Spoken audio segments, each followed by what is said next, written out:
ខ្ញុំនិយាយនេះនិយាយឲ្យលឺថាខ្ញុំចាត់ទុកបងប្អូនដែលឥឡូវនៅក្នុងជួរគណៈបព្វជិជនជាខ្មែរដូចខ្ញុំអត់មានចាត់ទុកអ្នកណាជាសត្រូវ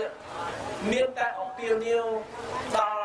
សពបញ្ញៈរបស់បងប្អូនម្នាក់ដល់ព្រលឹងបងប្អូនជាខ្មែរដូចខ្ញុំថាយើងជាខ្មែរដូចគ្នាត្រូវតែសង្គ្រោះជាតិមាតុភូមិរបស់យើងដោយបដាយើងទាំងអស់គ្នាបដាយើងឈឺធ្ងន់ណាជាតិមាតុភូមិរបស់យើងដោយបដាយើងទាំងអស់គ្នាយើងកាន់ទៅទឹកដីខ្មែរបានផ្ដល់កម្លាំងឲ្យយើងជាតិមាតុភូមិរបស់យើងដោយបដាយើងបដាយើងឈឺធ្ងន់តែបដាយើងអាចស្លាប់ផងខ្ញុំរៀបរាប់អំពីគ្រោះថ្នាក់មិញហើយយើងជាខ្មែរដូចយើងបងប្អូនបង្កើតបដាយើងជាមួយគ្នាយើងបងប្អូនបង្កើតជាខ្មែរដូចគ្នាយើងបានទាស់គ្នាខ្វាយកម្រិតគ្នាពីមុនមកសូមតែបងប្អូនបង្កើតទៅចេះឆ្លោះគ្នាដែរមែនទេតែឥឡូវល្មមឈប់ឆ្លោះគ្នាម្ដាយយើងឈឺណាស់យើងត្រូវឈប់ឆ្លោះគ្នាយើងត្រូវចាប់ដៃគ្នាយើងត្រូវរកវិធី